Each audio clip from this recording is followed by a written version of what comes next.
Dear friends, in the earlier module, we have discussed about theoretical part, especially the derivations of different formulas for reflection coefficient, VSWR, line impedance, etc. theoretically.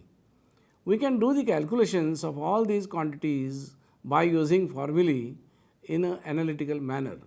However, the calculations involve complex algebra, and that is the main difficulty or main hurdle in estimating the values of these quantities. Can we not have a simple method which will help us in doing all these calculations with minimization of mathematical labor and ease? The answer is yes. We are having Smith chart as the tool for minimizing the mathematical labor for doing all these calculations. In this module, we are going to study about this graphical aid. It is a very brilliant addition as a computational tool as far as transmission lines are concerned. Of course, there are advanced Smith charts. An example is 3D Smith chart, 3-dimensional Smith chart. We will not enter into that jungle, but we will use a simple Smith chart which is called as impedance that is Z Smith chart, avoiding all the other complexities. So, let us see what is the constructional details of this Smith chart. After completing this module, you will be able to use Smith chart for the addition of impedances in series and parallel with each other. Secondly, you will be able to understand the use of Smith chart in determining the impedance of any two-terminal network and designing of L type of networks. In addition, you will be able to study how to use Smith chart for determining impedance of a transmission line at a given location. You are familiar with the addition of two resistances in parallel or similar lines. We can cut. Slide number 5. We are familiar with addition of two resistances in series or parallel. On similar line, we can add impedances in series or parallel with each other. For example, in the case of two impedances Z1 and Z2 as shown in the figure, we can have the addition of their series combination and parallel combination as shown. The effective impedance of these two impedances when connected in parallel with each other is given by Zp is equal to Z1 in parallel with Z2, which finally comes out to be Yp is equal to Y1 plus Y2, where Y represents the reciprocal of Z and is known as admittance. If the impedances are in parallel, it is advised to add the admittances of the corresponding impedances first and then find the reciprocal of the resultant admittance to obtain the net impedance of the given network. As an example, see the following problem. The required impedance ZAB can be calculated by using the formula ZAB is equal to Z1 in parallel with Z2 is parallel with Z3, and the answer is as shown. The same result can be obtained using admittances as shown. The numerical calculations in both cases are somewhat tedious. Smith chart can be used to obtain the required impedance graphically in a relatively easy manner. We note that the normalized impedance Z is given by Z upon Z0.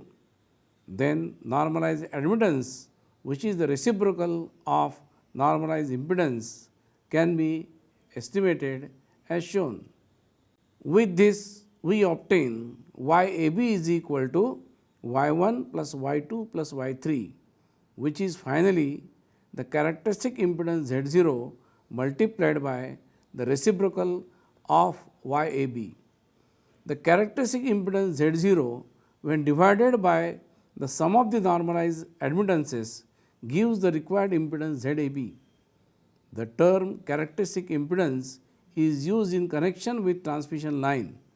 Here, in connection with electrical networks, let us use the term normalizing impedance Z0. Its value can be selected as per our convenience. We know how to obtain the normalized admittance Y corresponding to a given value of normalized impedance Z using Smith chart. The points representing these values are located at diametrically opposite positions on the VSWR circle. Hence, the solution of the given problem using Smith chart can be found as shown. The sequence and set of calculations will be as shown in the table. Note that there can be a little error in the value obtained from Smith chart. However, it is within tolerable limit. Smith chart can be used to find the impedance of a network in an easy manner, avoiding laborious calculations involving complex algebra. Two principles are followed while using Smith chart for this purpose. Namely, for adding impedances in series, use impedance Smith chart, that is Z Smith chart, and for adding impedances in parallel, use admittance Smith chart or Y Smith chart, or you can obtain admittances corresponding to given impedances using impedance Smith chart also. Let us try to understand these principles with the help of a simple example.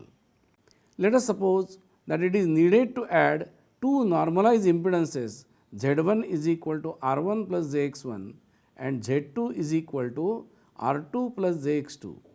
Let Z is equal to Z1 plus Z2 equal to R1 plus Jx. The addition of these two normalized impedances can be done using Smith chart by moving along the constant R circle subsequently followed by constant X circle or vice versa in an appropriate sequence. As an example, let Z1 is equal to 0.5 plus 2J and Z2 is equal to 1.5 minus 3J. Then we can obtain Z is equal to Z1 plus Z2 using Smith chart as follows. First, plot Z1, that is point P1. Here P1 is equal to 0.5 plus 2J. Second step, from point P1, move horizontally through a distance of 1.5 along x is equal to 2J circle to reach the point P2 with R is equal to 0.5 plus 1.5, that is 2. This gives P2 equivalent to 2 plus 2J. Then from point P2, move vertically through a distance of minus 3J along R is equal to 2 circle to reach the point P3 on x is equal to 2 plus 2J plus minus 3J, that is minus J circle. Thus, finally, we have P3 is equal to 2 minus J, which is the required Z. This approach is generally not recommended because the value of R and X in Z can be calculated easily as R is equal to R1 plus R2 and X is equal to X1 plus X2. The corresponding point representing Z can also be plotted on the Smith chart directly. Many a times, while specifying the network impedance, the phrase as seen from so and so terminals is used. To remove the ambiguity, if any, an arrowhead can be found to be used indicating the direction of measurement of the network impedance.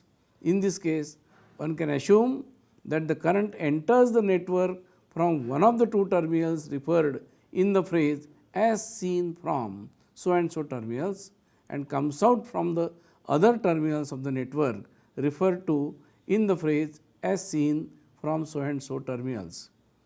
In diagram 1, ZAB is equal to Z3 plus ZG, while in diagram 2, ZAB is Z1 plus Z2. Well friends, we have seen the constructional details about Smith chart. Now, by using these provisions made in the Smith chart with different scales like circular scale, horizontal scale, etc., we can determine or estimate the various quantities. But the question is, what is the mathematical basis for the Smith chart? And that is very important, and that is why we will discuss about the mathematical basis of Smith chart. Now, while discussing the mathematical basis, we must know some definitions of some quantities. We deal with impedances, admittances, we deal with reactances, resistances, etc., and those are to be normalized to unity by using some special quantity which is called the characterized impedance of the transmission line. So, let us see some important definitions. For example, normalized impedance, that is the impedance divided by the characteristic impedance. Similarly, reciprocal of the impedance will be admittance. Then reciprocal of the resistance is called as a conductance. Reciprocal of reactance is called as susceptance. These and all other quantities should be discussed first. We should be quite versatile while using all these terms in studying the mathematical basis, and that is why we will see some important definitions and the quantities involved in mathematical formulation of Smith chart. As an example, suppose we want to find the net impedance Z of a network given by Z is equal to Z1 plus Z2 plus Z3 in parallel with Z4 plus Z5, and that too in parallel with Z6 plus Z7. It is easy to calculate and plot the effective impedances Z dash, Z double dash and Z triple dash of the series combinations of the respective impedances on the Smith chart. However, the next step, namely to compute the effective impedance of the parallel combination of Z dash, Z double dash and Z triple dash directly is rather cumbersome. In such a case, if we use the admittances, we can compute Z as shown. Note that here we have to simply deal with finding admittances graphically using Smith chart and use the operation of addition. As an example of use of Smith chart to determine the terminal network impedance, consider a simple problem as shown. The problem deals with finding the impedance of a given circuit across its terminals A and B. With normalizing impedance Z0 equal to 50 ohm, the given circuit in the normalized form can be drawn as shown. We can determine ZAB by direct calculations without Smith chart using the following expression. However, a tabular method may lead to obtain the result in a better way to understand the use of both tools, namely simple numerical operation of addition, say C, and use of Smith chart, say S. Let us prepare a table showing the operations involved, the results obtained and the computational tools to be used. Such tables can be useful for a beginner in finding impedance of a given network using Smith chart. Observe the entries in the table to be used for solution of the problem under consideration. Thus, finally, we have P5, the point P5 equal to Z times cut. Slide number 22. Thus, finally, we have P5, the point representing ZAB, which is 0.4 plus 2Z. Hence, the required impedance across the output terminals ZAB is equal to normalized impedance ZAB into Z0, that is 20 plus 100 J ohm. The location of various points on the Smith chart involved in the solution of the problem are as shown. Now, let us consider a simple problem which is as follows. The problem reads like this: the effective impedances of a parallel combination of two impedances Z1 and Z2 is Z. Determine the impedance Z2. The problem can be solved analytically as shown, and the answer is Z2 is equal to 22.30 plus 27.23 J ohm approximately. Use of Smith chart gives the solution in an easy manner. The analysis is normalized form is as shown. Here the sequence of calculations can be described as shown, that is, first of all note Z, then Z1, then normalized impedance Z, etc. With suitable value of normalizing impedance Z0, we can obtain the normalized impedances Z1 and Z. Using Smith chart, we can obtain corresponding normalized admittances Y1 and Y, from which the normalized admittance Y2 and hence the normalized impedance Z2 can be determined graphically. Thus, knowing normalized impedance Z2, the actual impedance Z2 can be calculated by multiplying it by the normalizing impedance Z0. The sequence of calculations and the results are as shown. One can verify the results shown in the following calculation using Smith chart. While dealing with simple circuits involving series and parallel combinations of impedances or bridge networks, the special methods like loop current, mesh current and node voltage methods based on Kirchhoff's laws are generally used. For analysis of these and three-phase circuits, we need to use special methods known in literature as pi and T networks. We are familiar with T and pi networks, which are also known as star and delta networks.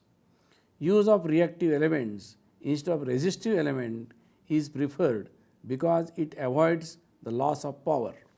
The interconversion formulae between pi and T networks are as shown. These relations can be highly useful in accelerating the process of finding impedances of a two-terminal network. T and pi networks can be used to obtain desired real impedance across its n terminals. As an example, consider the following Slide number 29. T and pi networks can be used to obtain desired real impedance across its n terminals. As an example, consider the following pi network. Here it is expected to find the values of L, C1 and C2, which will result in the desired values of impedances across its n terminals AB and P and Q. Use of many online sources available on the internet can be made for computing the values of the network components. For example, let us suppose that we wish to have ZAB is equal to 20 ohm and ZPQ equal to 100 ohm at frequency f is equal to 10 megahertz.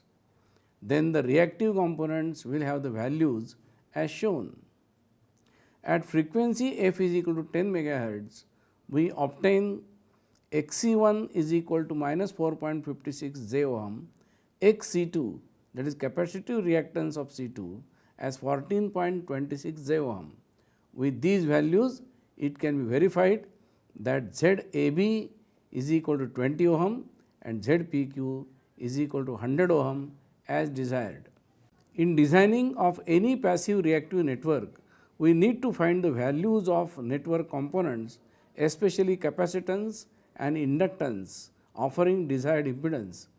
As a revision, let us exercise few calculations related with inductive reactance XL and capacitive reactance XC. We know the following formulae for calculating the values of these reactances. XL is equal to j omega L and XC is equal to 1 upon j omega C. These formulae are useful for designing electrical networks. Have a look at the calculations involved in the solution of the problem mentioned here. The problem reads like this: determine the value of capacitance C and inductance L, which will offer reactance of 20 ohm at a frequency of 1 gigahertz. The solution is as shown. The table shows some values of inductive and capacitive reactance X at 1 gigahertz and the approximate values of corresponding inductance L and capacitance C. These values can be used for setting and solving numerical problems related with impedance of different types of networks. Consider the network as shown where ZAB is real. Here, the impedances Z1 and Z2 connecting network terminals AB and the load with impedance ZL are to be selected in such a way that the terminal impedance ZAB will have the desired value for the given load impedance ZL. Can we not use a piece of transmission line of proper length between the terminal ends AB of the network and the load so as to have the desired terminal impedance ZAB for the given value of load? The question is right and very nice. A question may arise in your mind simply because we know that impedance of a transmission line at a point varies with the distance of the point from the load. Let us see a simple problem to answer this question. The statement of the problem is as shown. Slide number 35. The statement of the problem is as shown. A lossless transmission line of characteristic impedance 50 ohm is terminated in the load with impedance 50 plus 50 j ohm. Is it possible that at some point W along the line impedance will be real with magnitude of 60 ohm? One may try to get the answer analytically for determining the value of D so as to obtain impedance Z at D equal to 60 ohm. Use of Smith chart gives the answer just impossible within a very short time. For this, you have to calculate and plot the normalized load impedance ZL on the Smith chart. Draw VSWR circle which intersects the diameter AOB at any 2 points P1 and P2, giving real values of normalized impedance, namely Z1 is equal to 0.38 and Z2 is equal to 2.6. From this we get Z is equal to Z1 into Z0, that is 19 ohm, and also Z is equal to Z2 into Z0, that is 130 ohm. Thus, we understand that 19 ohm and 130 ohm are the only possible real values of the line impedance which are different than 60 ohm. Hence, it is impossible to have the real impedance as real with magnitude of 60 ohm in the given problem. If you try to get the answer analytically for determining the value of D so as to obtain ZD is equal to 60 ohm, the calculations will be as shown. Here, we note that D comes out to be imaginary. Hence, we conclude that it is not possible to get real value of the line impedance as 60 ohm for the given load anywhere along the transmission line. Note that Smith chart avoids such complexity arising in analytical method. L-type reactive networks play an important role in transferring a given load impedance ZL into effective impedance ZAB across the terminals AB of the network. Here, with proper choice of Z1 and Z2, we can obtain desired ZAB equal to A plus BJ. How to obtain Z1 and Z2? Is it possible to determine Z1 and Z2 analytically? The answer is yes. However, the analytical method is little cumbersome. Let ZL is equal to R plus Jx, ZAB is equal to A plus Bj, and Z1 is equal to Cj and Z2 is equal to Dj ohm. Then we can derive the following relations between A, B, C, D, R and X as shown. For given values of A, B, R and X, we can obtain the pair of numbers C, D which will satisfy both these equations simultaneously. For example, consider the following circuit. Here C equal to minus 108.9 and D equal to 76.92 result in the desired impedance ZAB is equal to 150 minus 75 J ohm. One can imagine how cumbersome the numerical computation might be. The relations for A and B stated earlier can be simplified further to discuss some special cases. For example, in the network under consideration, if ZAB is to be real, then one of the easiest way is to select C equal to 2R and D is equal to minus R plus X. With this choice, we obtain A equal to 2R, that is real. For example, consider the following network.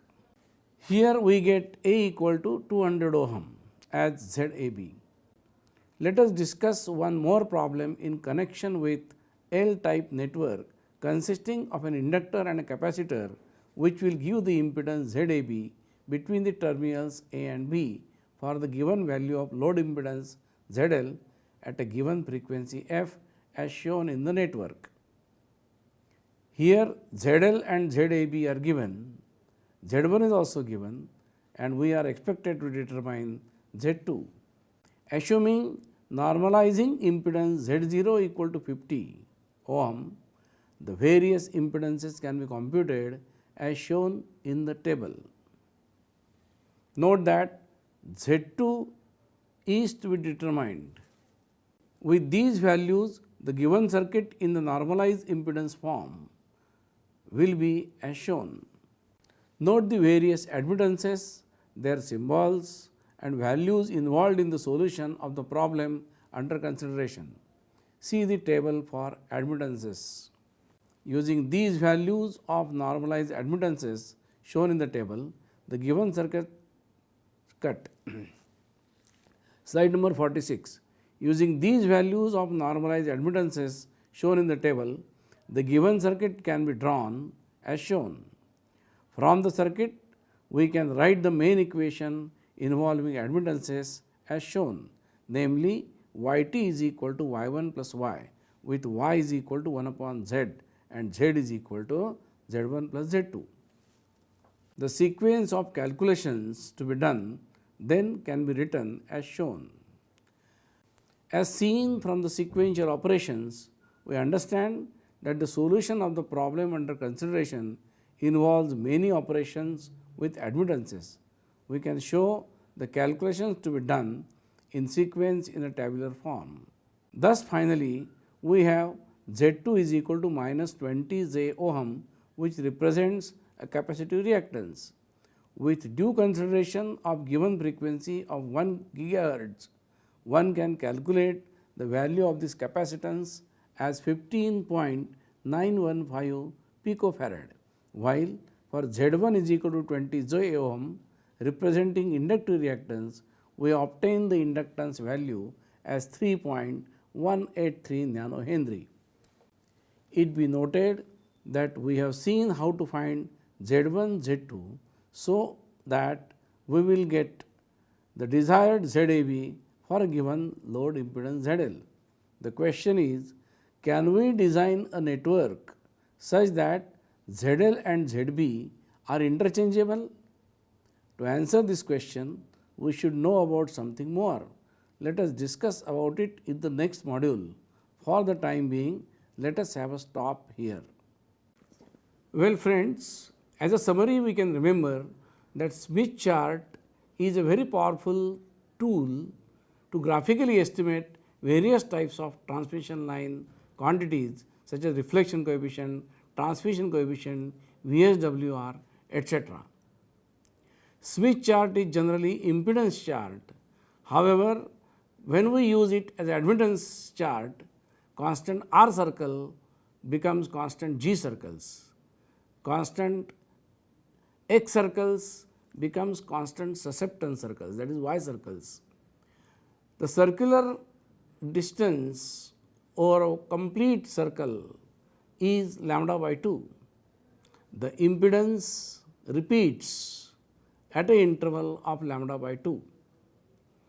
The half right radius of the unit circle is used to measure VSWR, normalized resistance, Vmax, etc. On the other side, the left half of the radius is used to measure the normalized resistance 1 upon VSWR, etc. Out of the circular scales, we can measure the phase angle of the transmission coefficient from the second circle. The distances along the transmission line can be measured in terms of wavelengths by using the fourth circle towards the generator and towards the load. That is the point which you have to note while measuring the distances. These distances are measured in terms of wavelength. The power measurement and the losses related to it in terms of dB can also be measured from the horizontal scales. The magnitude of reflection coefficient, transmission coefficient, VSWR, etc. can be measured from the set of 4 horizontal lines. In general, various portions of Smith chart should be understood first. Thank you.